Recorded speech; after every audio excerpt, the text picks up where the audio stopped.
জানো তো বন্ধু, একটা মা এবং তার ছেলের যে সম্পর্কটা না, সেটা সত্যি খুব মধুর হয় এবং তার মধ্যে কোনো রকম কিছু ভিন্নতা থাকে না।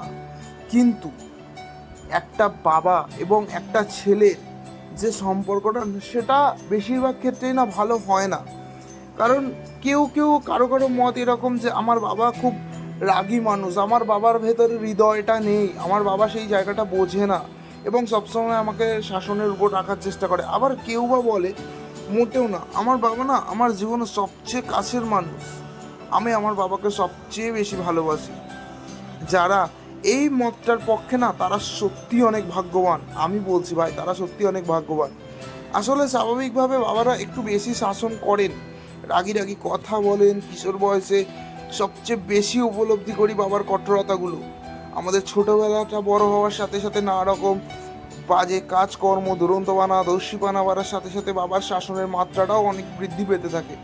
এছাড়া শিশু বয়সে আমরা আমাদের যেরকম নানা রকম উদ্ভট মানে অমূল্যবান চাহিদাগুলো যেগুলো থাকে, সেগুলো সবসময় বাবারা পূরণ করে না এবং করতে চায়ও না, আবার অনেক সময় পারেও না। বাবারা হয়তো আমাদের ভালোর জন্য এটা করে থাকেন, কিন্তু এরকম আচরণের মাধ্যমে বাবা ছেলের মধ্যে না এই জিনিসগুলোর জন্য সম্পর্কটা দূরত্ব তৈরি হয়। সেই দূরত্বকে কেউ আজীবন আমার কাছের করে নিতে পারে না। আবার কেউ বা বাবার জীবনে একবারে শেষ পর্যায়ে যে সেই দূরত্বটায় কিছুটা শেষ করতে চায়।